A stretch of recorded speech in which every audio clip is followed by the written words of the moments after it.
తెలంగాణ రాష్ట్రం ఏర్పడి దశాబ్ది ఉత్సవాలకు ముస్తాబవుతున్న వేళ ఎమ్మెల్యేల పనితీరుపై అమ్మా న్యూస్ ఒక ప్రత్యేక కార్యక్రమం చేపట్టింది. మనతో పాటు చొప్పదండి నియోజకవర్గ ఎమ్మెల్యే సుంకె రవిశంకర్ ఉన్నారు. వారిని అడిగి మరిన్ని వివరాలు తెలుసుకుందాం. సార్ చెప్పండి, అంటే మీరు ఏదైతే ఎమ్మెల్యేగా ఎన్నికైన తర్వాత మీ నియోజకవర్గంలో మీరు చేసిన అభివృద్ధి అలాగే ఇతర కార్యక్రమాలు ఏం చేశారో ఒకసారి చెప్పగలరు? దశాబ్ది ఉత్సవాలలో ఇలా జరుపుకుంటున్నటువంటి అతి గొప్ప సందర్భంలో శతాబ్ది స్థాయిలో జరగాల్సినటువంటి అభివృద్ధి తెలంగాణలో జరిగింది. గౌరవ ముఖ్యమంత్రి కల్వకుంట్ల చంద్రశేఖర్ గారి నేతృత్వంలో సరిగ్గా 2014 కంటే ముందు ఈ ప్రాంతంలో తాగటానికి నీళ్లు కరువు ఉండే, సాగు చేసుకోవడానికి చుక్క నీరు లేక ఈ ప్రాంతం నుంచి వలసలు పోయి దుబాయ్కి, బొంబాయికి, భీవండికి వలసలు పోయి బతికినటువంటి పరిస్థితి ఉండే. అంతేకాకుండా కరెంట్ ఉండకపోయేది, మోటార్లు పేలిపోయేది, ట్రాన్స్ఫారాలు పేలిపోయేది. ఇటువంటి సందర్భంలో మరి రైతుల ఆత్మహత్యలు, చేనేత కార్మికుల ఆకలి చావులు, ఇది 2014 కంటే ముందు ఉన్నటువంటి దయనీయ పరిస్థితి. కానీ గౌరవ ముఖ్యమంత్రి కల్వకుంట్ల చంద్రశేఖర్ గారి నేతృత్వంలో వచ్చిన తెలంగాణ మరి పాతాళంలో ఉన్నటువంటి గంగను పైకి తీసుకొచ్చి సుమారుగా 600 పైచిలకు ఎత్తుకు తరలించినటువంటి అపర భగీరథుడు. ఆనాడేమో శివుని తల మీద ఉన్నటువంటి గంగను మాత్రమే కిందికి తీసుకొచ్చిండు భగీరథుడు. ఈనాడి భగీరథుడు పాతాళంలో ఉన్నటువంటి గంగను మరి నెర్రలు బాలినటువంటి నెల్లకు, బీళ్ళకు ఇవాళ తీసుకొచ్చిన రైతుల ఆత్మహత్యలు లేవు, బంగారమసంటి పంటలు పండుతున్నాయి. ఇవాళ కాకతీయలు నిర్మించినటువంటి చెరువులు, అప్పుడు ఉన్నటువంటి చెరువులు తర్వాత ఏ ప్రభుత్వాలు కూడా పట్టించుకోలేదు. కానీ ఇలా మిషన్ కాకతీయ ద్వారా ఆ చెరువులన్నీ కూడా బాగు చేసుకొని ఆ చెరువులలో కాళేశ్వరం జలాశయాలతో నింపుకొని ఇవాళ బ్రహ్మాండంగా రోని ఎండలల్లో కూడా ఇవాళ అలుగు వారి మత్తడు దుంకుతున్నాయి. అంటే మరి గౌరవ ముఖ్యమంత్రి గారి సంకల్పం ఎంత గొప్పదో ఒకసారి ఆలోచన చేయాలంటే, దేశంలో చాలామంది ముఖ్యమంత్రులు ఉన్నారు, చాలామందికి అవకాశాలు ఇచ్చినాయి. 65 సంవత్సరాలు పాలించినటువంటి కాంగ్రెస్ ప్రభుత్వం మరి ఈ ఉన్నటువంటి సమస్యలను ఎక్కడ కూడా పట్టించుకున్నటువంటి పాపాన పోలేదు. అంతేకాకుండా ఈ దశాబ్ది ఉత్సవాలు జరుపుతున్నటువంటి సందర్భంలో దేశము ఇవాళ కేసీఆర్ వైపు చూస్తుంది. 24 గంటల కరెంటు కావచ్చు, నీళ్లు కావచ్చు, రైతు బంధు కావచ్చు, దళిత బంధు కావచ్చు, మరి కళ్యాణ లక్ష్మి కావచ్చు, ఇలాంటి పథకాలు మా రాష్ట్రాలకు కూడా వస్తే బాగుంటుంది. తెలంగాణ ఎంతైతే బాగుపడ్డదో అదే రీతిన మా రాష్ట్రాలు కూడా బాగుపడతాయని ఇవాళ దేశ ప్రజలు చూసేటువంటి స్థాయిలో అతి తక్కువ కాలంలో మరి 100 ఏళ్ళల్లో, 70 ఏళ్ళల్లో, 60 ఏళ్ళల్లో జరగాల్సినటువంటి అభివృద్ధి అంతా ఇవాళ తెలంగాణ రాష్ట్రంలో జరుగుతున్నటువంటి సందర్భంలో గౌరవ ముఖ్యమంత్రి గారు నిజంగా ఎంత గొప్ప ఒక మహనీయుడు. అంటే అన్ని వర్గాలు, ఈ వర్గం ఆ వర్గం అనేది కాదు, ప్రతి వర్గంని ఆర్థికంగా, సామాజికంగా, రాజకీయంగా అన్ని రంగాలలో కూడా ఇవాళ ముఖ్యమంత్రి గారు మరి తెలంగాణ రాష్ట్రానికి, దేశానికి ఒక దిక్సూచి ఉండే విధంగా, దేశానికి ఒక ఆదర్శవంతంగా ఉండే విధంగా ఇవాళ తెలంగాణ రాష్ట్రాన్ని 9 సంవత్సరాలలోనే అద్భుతంగా తీర్చిదిద్దడం జరిగింది. ఇదే సందర్భంలో గౌరవ ముఖ్యమంత్రి గారు, నేను ఒక సామాన్య కార్యకర్తను, ఒక గొప్ప ఎమ్మెల్యేగా ఇక్కడ ఈ చొప్పదండి కాన్స్టిట్యున్సీకి అవకాశం ఇవ్వడం జరిగింది. మరి ఈ నియోజకవర్గంలో గతంలో ఎప్పుడైనా స్థానికేతరులు ఉన్నారు కనుక మా నియోజకవర్గం గతంలో ఎమ్మెల్యేలు గెలిచినారు, పోయినారు. కానీ ఈ నియోజకవర్గ అభివృద్ధి చేద్దామనేటువంటి కనీసం సోయి లేక మా నియోజకవర్గం వెనకబడిపోయింది. ఆనాడు తెలంగాణ ఎట్లయితే వెనకబడ్డదో మా నియోజకవర్గం కూడా గట్లనే వెనకబడ్డది. కనుక నేను గెలిచిన తర్వాత ఈ ప్రాంతంలో నా ఎన్నికలు జరిగినప్పుడు కేసీఆర్ గారు దీవించి పంపించినప్పుడు మా బిడ్డ, మా స్థానిక బిడ్డ మేము గెలిపించుకుంటామని ఇక్కడ ఉన్నటువంటి ప్రతి కార్యకర్త కూడా వాళ్ళే ఎమ్మెల్యేగా పోటీ చేస్తే ఎట్లయితే కష్టపడతారో అలాగే ప్రతి కార్యకర్త కష్టపడ్డాడు. ప్రజలందరూ కూడా చాలా గొప్ప, మా సొంత బిడ్డ అనుకొని వాళ్ళకు గొప్పగా నన్ను దీవించినందుకు ప్రత్యేకంగా వాళ్ళకు శిరస్సు వంచి ధన్యవాదాలు, కృతజ్ఞతలు తెలియజేస్తా ఉన్నాం. దానితో పాటుగా ఇవాళ ఈ నియోజకవర్గం సుమారుగా 1600 కోట్ల రూపాయలతో ఈ నియోజకవర్గం బ్రహ్మాండంగా అభివృద్ధి చేసుకుంటా ఉన్నాం. ఒక్క మాట చెప్పాలి, చొప్పదండి నియోజకవర్గ కేంద్రం, అదొక మండల కేంద్రం, ఇప్పుడు మున్సిపాలిటీ. కానీ ఆ నియోజకవర్గ కేంద్రంలో తట్టెడు మట్టి తీసినటువంటి గతంలో ఎమ్మెల్యే లేరు.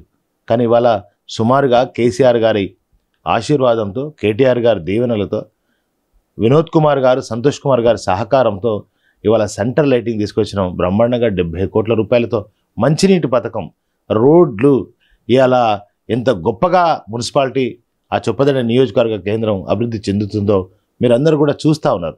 అంతేకాకుండా ఇవాళ కొండగట్టు అంజన్న, కోరిన కోరికలు తీర్చే కొండగట్టు అంజన్న మరి ఆ ఆలయానికి చాలామంది నాలాంటి ఎమ్మెల్యేలు, నేను కూడా నన్ను గెలిపి స్వామి అని ముడుపు కట్టినాం. నాకంటే ముందు మరి చాలామంది అంటే అక్కడ మహామహులు, జీవన్ రెడ్డి లాంటి మహామహులే ఆ ప్రాంతానికి ప్రాతినిధ్యం వహించారు. కానీ ఆ కొండగట్టు అంజన్న దీవెన వల్ల గెలిచిండ్రు. కానీ ఆ కొండగట్టు అంజన్న ఆలయాన్ని అభివృద్ధి చేద్దామనే కనీసమైనటువంటి చేయలేకపోయారు. తాగే నీళ్లు కూడా అక్కడ లేనటువంటి పరిస్థితి ఉండేది. కానీ నేను గెలిచిన తర్వాత గౌరవ ముఖ్యమంత్రి గారి దీవెనలతో మరి మొన్న డిసెంబర్ 7వ తారీఖు జగిత్యాలకు వచ్చినప్పుడు కేసీఆర్ గారు ఒక మాట చెప్పారు. నిజంగా నేను ఏ జన్మలో చేసుకున్న పుణ్యఫలమో అని నాకు అనిపిస్తూ ఉంది. నిజంగా డిసెంబర్ 7వ తారీఖు నాడు చెప్పిన మాట, మా ఎమ్మెల్యే నాతో కొట్లాడుతాడు, మరి ఇరిగేషన్ ప్రాజెక్టులన్నీ కూడా పూర్తి చేయాలని చెప్తాడు, ఇంకా ఇరిగేషన్ ప్రాజెక్టులు, లిఫ్ట్లు కావాలని కొట్లాడుతాడు.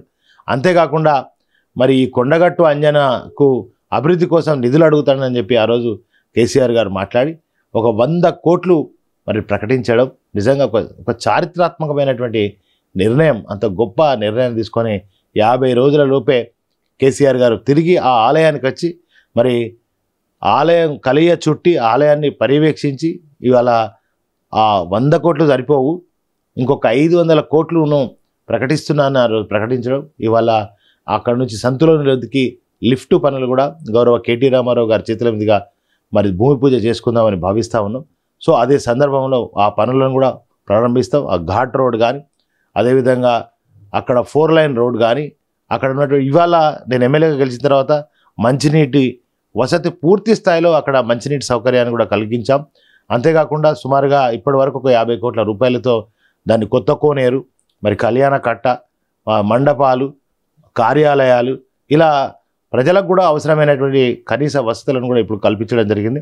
మరి గౌరవ ముఖ్యమంత్రి గారు రానున్న రోజుల్లో యాదాద్రికి మించి తిరుమల తిరుపతి దేవస్థానం, కేరళలో అయ్యప్ప స్వామి ఎలా అయితే మరి కొలువై ఉంటారో అట్లా గొప్పగా ఈ ఆలయాన్ని అద్భుతంగా నిర్మాణం చేద్దామని ముఖ్యమంత్రి గారు చెప్పారు. కనుక ఇలా రోడ్లు, బ్రిడ్జీలు, మరి ఇవాళ మిషన్ కాకతీయ ద్వారా చెరువులు, ఇవన్నీ కూడా బ్రహ్మాండంగా అభివృద్ధి చేసుకున్నాం.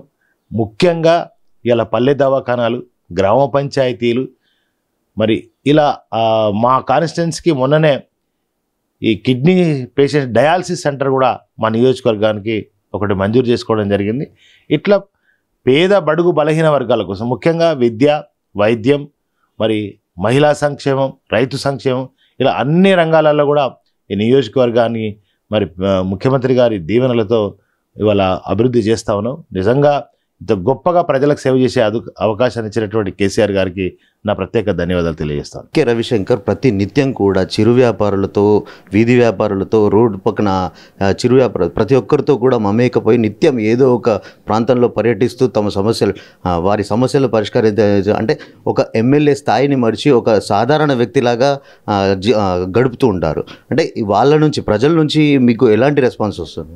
నేను చాలా అదృష్టవంతుడిని. ప్రజలకు సేవ చేసే అవకాశాన్ని కేసీఆర్ గారు కల్పించినప్పుడు పదవులు వస్తాయిపోతాయి, కానీ ఒక గొప్ప అవకాశం వచ్చినప్పుడు నిత్యం ప్రజల మధ్యలోనే ఉండడం నాకు చాలా సంతోషం అనిపిస్తుంది. ప్రజలతో మమేకం అవుతూ ఉంటా. వాళ్ళ కష్టాలలో, వాళ్ళ కన్నీళ్ళల్లో, వాళ్ళ బాధలలో పాలు పంచుకోవడమే ధ్యేయంగా ఇవాళ నేను పనిచేస్తున్నప్పుడు చాలా నేను సంతోషంగా ఉన్నా. ఇట్లనే కాకుండా మరి పొద్దు పొడుపు అనే కార్యక్రమంతో మరి కల్లాపి అంటే అలుకు ఊత చేసేటప్పుడే వాళ్ళ ఇళ్ళకి పోతూ ఉంటాం. ప్రతి గ్రామంలో ఇల్లు తిరుగుతున్నప్పుడు వాళ్ళ పెన్షన్ రాలేదనో, డబుల్ బెడ్రూమ్ కావాలనో, లేదా ఇంకో అనేక రకమైన సమస్యలను కూడా వాళ్ళు చెప్తూ ఉంటారు. చెప్పినప్పుడు అక్కడికక్కడే పరిష్కారం చేసే సమస్యలను అక్కడికక్కడే చేస్తూ ఉంటాం. అంతేకాకుండా మరి ఫర్దర్లో భవిష్యత్తులో చేయగలిగే అధికారులను పురమాయించి కూడా అట్లా పనులు చేస్తూ ఉంటాం. నిత్యం ప్రజల మధ్య తిరగడమే నాకు చాలా సంతోషంగా ఉంది. అంతేకాకుండా నేను ఎన్నికల్లో కూడా ఒక నినాదం, గతంలో అవినీతిమయమైనటువంటి ఎమ్మెల్యేలు ఉండేది కనుక మధ్యవర్తులు లేరు, కమిషన్లు లేవు, పైరేవి లేదు, దందా లేదు, నేరుగా వచ్చి పని చేసుకోవాలని చెప్పడం ద్వారా ఇవాళ బ్రహ్మాండంగా ప్రజల్లో ఎక్కడ కూడా ఒక రూపాయి కరప్షన్ లేకుండా ఇవాళ నేరుగా అనేక పనులు జరుగుతున్నటువంటి సందర్భం. అట్లా ప్రజల దగ్గరికి వెళ్ళినప్పుడు ప్రజలు కూడా నన్ను మా స్థానిక మా బిడ్డ అని వాళ్ళు హత్తుకొని నన్ను దీవించినటువంటి ఆ పరిస్థితులను నాకు ఒక్కొక్కసారి కళ్ళల్లో నీరు తిరుగుతూ ఉంటుంది. అంటే వాళ్ళ ఆత్మీయత, వాళ్ళ ప్రేమ, వాళ్ళ అభిమానం. కళ్యాణ లక్ష్మి చెక్ తీసుకొని వాళ్ళ ఇంటికి పోయి మరి మా ఆవిడ పంపిన ఒక చీర కూడా వాళ్ళకు ప్రజెంట్ చేసినప్పుడు మా చెల్లెళ్ళ కళ్ళల్లో కన్నీళ్ళు వస్తాయి.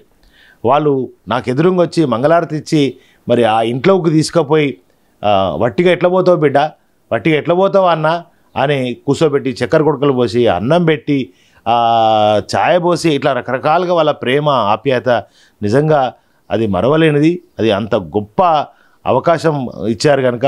ఇంకొక మాట నన్ను కూడా చాలామంది మా మిత్రులు కూడా అంటారు, అరే ఎంతసేపు కాన్స్టిట్యున్సీ నానే, ఒకసారి ఎటైనా విదేశాలకు పోవచ్చు, ఇంకా హైదరాబాద్ పోయి 4 రోజులు ఉండొచ్చు అని అడుగుతుంటారు. కానీ నిత్యం ప్రజల మధ్యలో ఉండడమే నేను చాలా సంతోషపడతా ఉంటా కనుక అసెంబ్లీ ఉంటే తప్ప ఏదైనా లెజిస్లేటివ్ మీటింగ్ ఉంటే తప్ప నేను హైదరాబాదే పోను. కనుక నాకు ప్రజల మధ్యలో ప్రజలతో ఉండడం, వాళ్ళ కష్టాలలో కన్నీళ్ళల్లో పాలు పంచుకోవడమే నాకు బాగా ఇష్టం ఉంటుంది. కనుకనే నేను ప్రజలతో పోతుంటే ఎక్కడైనా చిరు వ్యాపారులు వాళ్ళు కలిసినా కూడా వాళ్ళే మందలిస్తారు, అన్నా బాగున్నావని ఇట్లా మందలిస్తూ ఉంటారు. సో మరి ఆ ప్రజల మధ్యలో ఆ పని చేయడమే నేను చాలా ఆనందంగా భావిస్తూ ఉంటాను. ఇంకొకటి, తెలంగాణ ప్రభుత్వం ఏర్పడ్డాక మహిళలకు పెద్దపీట వేస్తామని అంటే ఇప్పటి వరకు మీ నియోజకవర్గంలో కళ్యాణ లక్ష్మి చెక్కులు ప్రతిరోజు కూడా మీరు నిత్యం ఏదో ఒక చోట ఏదో ఒక గ్రామంలో కళ్యాణ లక్ష్మి చెక్కులు పంచడం, అంటే ఈ సందర్భంగా మహిళలు మిమ్మల్ని ఎలా రిసీవ్ చేసుకుంటారు? వాళ్ళ కళ్ళల్లో ఎంత ఆనందం ఉంటుందంటే, ఒక ఆడబిడ్డ గతంలో ఆడపిల్ల పుడితే చూసేయటానికి పుట్టిన వాళ్ళ తండ్రి రాడు, అంటే భర్త నాకు బిడ్డ పుట్టిందని అలిగి ఆ దవాఖానకే రాడు గతంలో. కానీ ఇవాళ కేసీఆర్ కిట్ ఇచ్చి కళ్యాణ లక్ష్మి ఇచ్చిన తర్వాత ఒక మహాలక్ష్మి పుట్టిందనేటువంటి భావన ఇవాళ ప్రజల్లో వచ్చేసింది. నిజంగా కళ్యాణ లక్ష్మి చెక్కులు ఇస్తున్నప్పుడు కానీ కేసీఆర్ కిట్ ఇస్తున్నప్పుడు కానీ వాళ్ళ ఆనందంలో ఆ ముఖంలో ఉన్నటువంటి సంతోషాన్ని మనం వర్ణించలేము. అంత గొప్పగా మరి కేసీఆర్ గారి సంక్షేమ పథకాల ద్వారా ఇవాళ ఒక్క మాట నేను చెప్పదలుచుకున్నాం. ఇవాళ అంజన్న గుడి లేని ఊరు లేదు, సంక్షేమ పథకం అందని ఇల్లు లేదనేది నగ్న సత్యం. అట్లాంటి వాళ్ళు ప్రతి కుటుంబం కూడా ఇంటింటికి సంక్షేమం అందింది కనుక ప్రతి ఇంట్లో కూడా చాలా ఆనందంగా ఉన్నారు, ఇంకా ఉంటారు. ప్రజలు 2 సార్లు దీవించారు. ముచ్చటగా 3వసారి కూడా కేసీఆర్ గారిని నన్ను కూడా బ్రహ్మాండం పడతారనేటువంటి భావం నాకు. చివరిగా చెప్పండి, అంటే కేసీఆర్ గారు ఇటీవల సిట్టింగ్లకి ఈసారి సీట్ ఇస్తామని చెప్పారు. అంటే ఈ సమీకరణాలు కూడా మారే అవకాశం ఉంది. అంటే ఇటీవల కొంతమంది ఎమ్మెల్యేలపై ఒక సర్వే కూడా నిర్వహించినట్టుగా తెలుస్తుంది. అంటే కొంతమంది ఎమ్మెల్యేలను పక్కన పెట్టి కొత్త వారికి అవకాశం కల్పించే దిశగా కూడా ప్రయత్నాలు జరుగుతున్నాయని ఒక టాక్ అయితే వినిపిస్తుంది. అంటే ఈసారి మీరు టికెట్ వస్తుందనే అంచనా ఉందా, లేకపోతే ఏదైనా మళ్ళీ ఏమన్నా పార్టీ మారే ఏదైనా అవకాశం, అంటే సీట్ రాని పక్షంలో, ఎమ్మెల్యే టికెట్ రాని పక్షంలో ఏదైనా పార్టీ మారే అవకాశం ఏమైనా ఉంటుందా? పార్టీ నా ప్రాణం, కేసీఆర్ గారే నా దైవం. నన్ను ఒక సొంత బిడ్డలాగా కేసీఆర్ గారు చూస్తారు. 2014 కూడా 100% అప్పుడే టికెట్ వచ్చే పరిస్థితి. కానీ ఆ రోజు ముఖ్యమంత్రి గారే, కేటీఆర్ గారు, వినోద్ కుమార్ గారు ఈసారి ఆగండి అంటే నేను ఆగిన. అంటే పార్టీ లాయల్టీ ఉంటాను నేను. ఇవాళ నిత్యం ప్రజల మధ్యలో ఉంటా. రైతు సంక్షేమం, మహిళా సంక్షేమం, అంట్లా ప్రతి సంక్షేమ ఫలాలు అందే విధంగా ప్రజల మధ్యలో ఉండేటువంటి ఎమ్మెల్యే నేను. పార్టీ లాయల్టీ అనేక మార్లు ఇవాళ కేసీఆర్ గారు కానీ, అదేవిధంగా కేటీ రామారావు గారు కానీ, అధిష్టానం అంతా కూడా ఎప్పుడు ఏ సందర్భం వస్తే అది వేదిక కానీ, అసెంబ్లీ కానీ, బహిరంగ సభలు కానీ నా గురించి సంస్కారవంతమైన ఎమ్మెల్యే, ప్రజల మధ్యలో ఉండేటువంటి ఎమ్మెల్యే ఇట్లా ఉండాలి అని నా గురించి ఒక రోల్ మోడల్గా వాళ్ళు ఇతర రాష్ట్రమంతా దేశమంతా చెప్తూ ఉంటారు. సో ఈ సందర్భంలో పిచ్చి ప్రేలాపనలు, బయట అబద్ధపు అసత్యపు ఇవన్నీ కూడా చెప్తూ ఉంటారు. సో బ్రహ్మాండంగా ఏ సర్వే చేసినా కూడా ఆ సర్వేలలో నిత్యం ప్రజల మధ్య ఉండే ఎమ్మెల్యే అనేది ప్రజల కూడా చెప్తున్నారు. సో తిరిగి మా స్థానికుడు మా బిడ్డ మేము మళ్ళీ తిరిగి ఎమ్మెల్యేగా గెలిపించుకోవడానికి ప్రజలు చెప్తున్నారు. ఇదే సందర్భంలో నేను ఆ పార్టీకి లాయల్టీగా ఉండేటోని కనుక బరాబర్ బ్రహ్మాండంగా టికెట్ నాకే వస్తుంది, అలా డౌట్ అవసరం లేదు అసలు. ఇప్పుడు గతంలో శోభ మాజీ ఎమ్మెల్యే పార్టీకి వ్యతిరేకంగా, అధిష్టానానికి వ్యతిరేకంగా అన్ని అవినీతి చేసింది, అనేక రకాలుగా ఆరోపణలు ఉన్నటువంటి నేపథ్యంలో ఆమెకు టికెట్ తీసేసారు. మరి పార్టీకి యాంటీ చేస్తే, పార్టీని విరోధిస్తే, అవినీతి చేస్తే ఊకోడు కేసీఆర్ గారు. కనుక నేను అలాంటి పనులు చేయను కదా. నేనే ఈ రాష్ట్రంలో ఎవరు చెప్పానో ఎవరు చెప్పలేదో తెలియదు, కానీ నేను మాత్రం కరాఖండిగా సంక్షేమ పథకాలలో ₹1 లంచం తీసుకున్న ఆయనను, ఇచ్చిన వారిని జైలుకు పంపుతానని చెప్పినటువంటి ఏకైక ఎమ్మెల్యేను. సో ప్రజల్లో నిత్యం ఉంటా, అధిష్టానానికి చాలా దగ్గరగా ఉంటా. గతంలో ప్రగతి భవన్ దాకా పోయే ఎమ్మెల్యేలే లేకుంటారు, కానీ నేరుగా నేను సార్ ఇంట్లో దాకా పోగలిగేంత ఇష్టపడేటువంటి వ్యక్తిని నేను. సో అభివృద్ధి కూడా మరి నాకు ఇన్ని 1600 కోట్ల రూపాయలను సార్ నేను ఏది అడిగినా అది ఇచ్చిండు. కనుక ఇక ఇవన్నీ బయట పుకార్లు చెక్కార్లు కొడుతూ ఉంటాయి, ఇవన్నీ అనవసరమైనటువంటి నడుస్తూ ఉంటాయి. ఇవన్నీ ఎవరు నమ్మద్దు. 100% కేసీఆర్ గారు మళ్ళీ టికెట్ నాకే వస్తుంది. అంతేకాకుండా బ్రహ్మాండమైనటువంటి మెజార్టీతో, పోయినసారి కంటే బ్రహ్మాండమైనటువంటి మెజార్టీతో గెలుస్తా. ఎన్నికలు వచ్చినప్పుడు ఏం జరుగుతుంటుంది అంటే, ఇలాంటి అబద్ధపు అసత్యపు ప్రచారాలను చేసి పార్టీని డిస్టర్బ్ చేసేటువంటి కొంతమంది వాళ్ళు ఉంటారు. ఇంకా మీరు అన్నటువంటి మాట కూడా బయట ఎవరెవరో మాట్లాడుతుంటారు. ఇవన్నీ అనుమానాలను క్రియేట్ చేస్తూ ఉంటారు. కనుక వాటిని నమ్మాల్సిన అవసరం లేదు. బ్రహ్మాండంగా ప్రజల దీవెనలతో, కేసీఆర్ గారి దీవెనతో మళ్ళీ బ్రహ్మాండమైన మెజారిటీతో గెలుస్తా, మీరే చూస్తారు. Thank you. మొత్తానికి నేను ప్రతి నిత్యం కూడా తాను నియోజకవర్గంలో పర్యటిస్తూ అభివృద్ధి సంక్షేమ పథకాలను ప్రజల్లోకి తీసుకెళ్తూ కేసీఆర్ ప్రభుత్వం అధికారం అంటే మూడోసారి కూడా అధికారం చేపట్టే దిశగా కూడా తన వంతుగా నేను ప్రతి నిత్యం ప్రజల్లో పర్యటిస్తున్నానని చెప్పి కూడా చొప్పదండి ఎమ్మెల్యే సుంకె రవిశంకర్ చెప్తున్న పరిస్థితి. కెమెరా పర్సన్ అరుణ్తో శ్రీకాంత్, అమ్మా న్యూస్, చొప్పదండి నియోజకవర్గం నుంచి.